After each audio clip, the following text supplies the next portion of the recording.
The U.S. Africa Command says that at least 2 MiG-29 Fulcrum fighter jets, possibly piloted by shady Russian mercenaries, have crashed in Libya.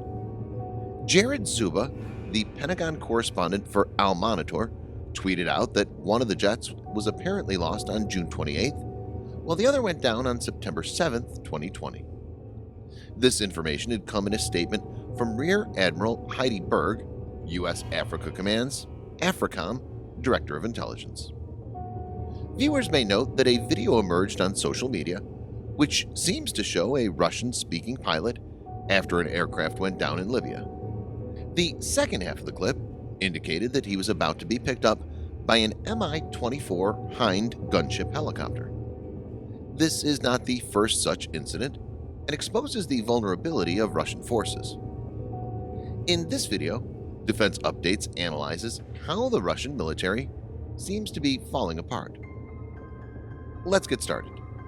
This video is sponsored by free-to-play game Raid Shadow Legends. It's one of the most well-thought-out 3D fantasy roleplay games in the world, which can be played on iOS, Android, and PC. The game revolves around gacha collection and character customization, with more than 500 distinct characters to collect from 16 different factions. I like the Knight Revenant faction, who are disciples of the Kaleth Death Cult and are fearless warriors with the ability to launch brutal assaults. The game enables you to create a party of your favorite characters, upgrade their equipment, elevate experiences, and power up their skills to take on difficult PvE and PvP content. The game features turn-based RPG combat that can either be played on auto or controlled manually, allowing for players to tactically unleash character skills. Each hero has a different star rating, which denotes its power. You can play through the game's campaign mode across 12 different locations with fully voiced storylines and challenging battles. The graphics are detailed and the gameplay is smooth whether you play on mobile or on PC. So what's new for Raid in September 2020? Raid's about to release a huge champion update, tweaking and rebalancing over 20 different champions to make PvP arena battles even more competitive. And if that's not enough, the Forge is coming up, so now you can save time and start crafting top quality artifacts and competing right away. Raid Shadow Legends has been kind enough to offer all Defense Updates viewers a special bonus, which will grant you an exclusive welcome pack that contains 5,000 silver, 50 gems, 5 mystery shards, 1 energy refill, 1 day XP boost, 1 clan boss key, and a free awesome champion, Executioner. So why wait? Register yourself using the link in the description below and you get a bonus. Take the plunge and join more than 10 million players from all over the world.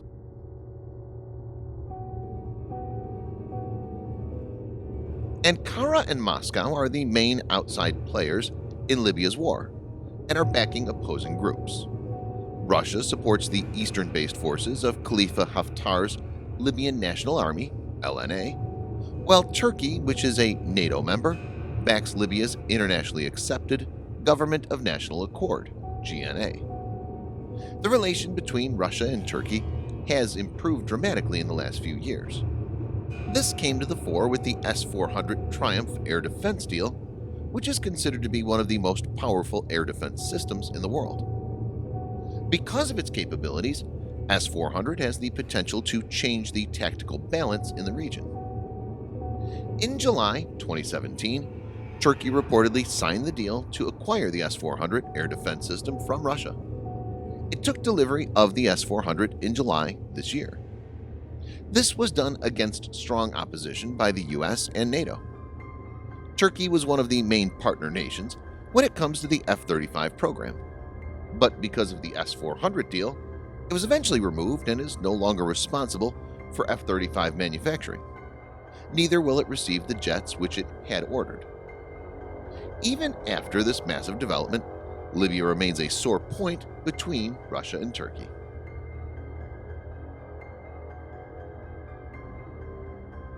Recent satellite images show Russian MiG-29 Fulcrums and Su-24 Fencers in the air at Al Jafra Air Base in Libya.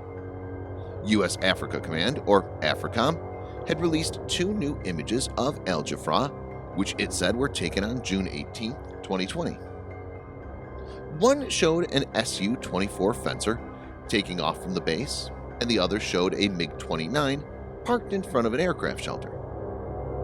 A P-18 spoon rest radar is also visible.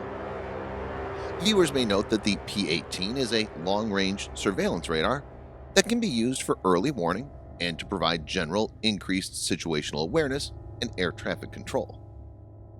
The images indicated that the Russians are getting more involved in Libya. As per reports, Russia sent at least 14 combat jets in total to the North African country last month to support Libyan strongman Khalifa Haftar, and these jets are increasingly playing an active role.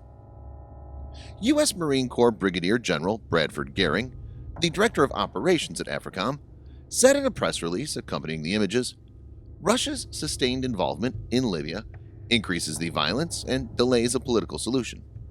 Russia continues to push for a strategic foothold on NATO's southern flank, and this is at the expense of innocent Libyan lives."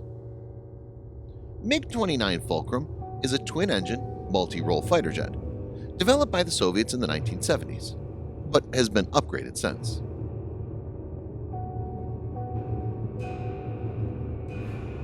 The Russian military has been encountering lots of accidents, which cannot be just coincidence. Recently, high winds from Typhoon Maysak caused a floating dry dock to break free. This happened in Russia's Vostochny Verf shipyard in the country's far eastern port city of Vladivostok. After this, it drifted into a number of warships and submarines belonging to the Russian Navy's Pacific Fleet, causing massive damage. Even the flagship of the Russian Navy, Admiral Kuznetsov aircraft carrier, has suffered major incidents and is out of service. On the 30th of October 2018, Admiral Kuznetsov suffered a major mishap while undergoing overhaul work at a dockyard in Roslyakovo near Murmansk, and the aircraft carrier nearly sank. The Kuznetsov was stationed inside floating dock PD-50. The dock, capable of handling vessels up to 80,000 tons, is the biggest one Russia had and one of the largest in the world. On the 30th of October, the dock's tank started to take in water and led to the tilting of the dock on one side. One of the PD-50's two cranes, which are 70 tons each, fell on the deck of the Kuznetsov. Somehow, PD-50 did not capsize, and as the water filled the dock, Kuznetsov floated and was tugged out. In about 4 hours, PD-50 went down and sank. The disaster could have been even more catastrophic if Kuznetsov was not moved out. On December 12, 2019, a fire broke out during welding work to repair an electrical compartment on the ship's lower deck, where several cables caught fire. The fire spread to roughly 600 square meters, or 6,458 square feet, and several repair personnel suffered injuries. Last year, in August, an official state of mourning was declared in the Russian city of Sarov. This comes after 5 elite Russian scientists were killed in an accident. As per Rosatom, the explosion occurred while the engineers were testing a nuclear isotope power source for a rocket engine. The radiation level in the city spiked after the incident, though as per Russian sources, it was not hazardous for health.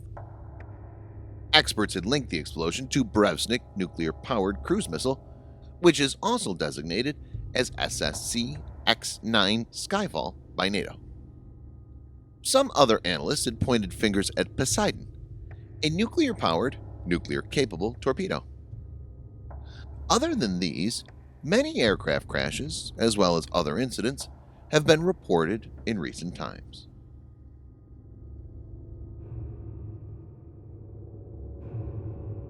Things have not gone Russia's way in the last few years. International sanctions and a lackluster domestic economy have forced Russia to make cuts to its defense budget. For example, in May 2018, the Kremlin had announced a new round of budget cuts, slashing annual defense spending by almost 20% from the previous year. This hasn't stopped increased submarine activities, which are now almost at the same level as during the Cold War, neither development of new strategic weapons, as well as an increase in surveillance missions. It seems to be impacting safety protocols and leading to increased incidents, which will be massively problematic if Russia has to face a strong adversary. It's no secret that President Putin aims to resurrect the Russian military, But for this, the economic situation needs to improve to sustain these endeavors. Thanks for watching. Subscribe for more videos like this. Hit the like button if you find the video interesting, and kindly provide your feedback in the comment section. This will help us improve.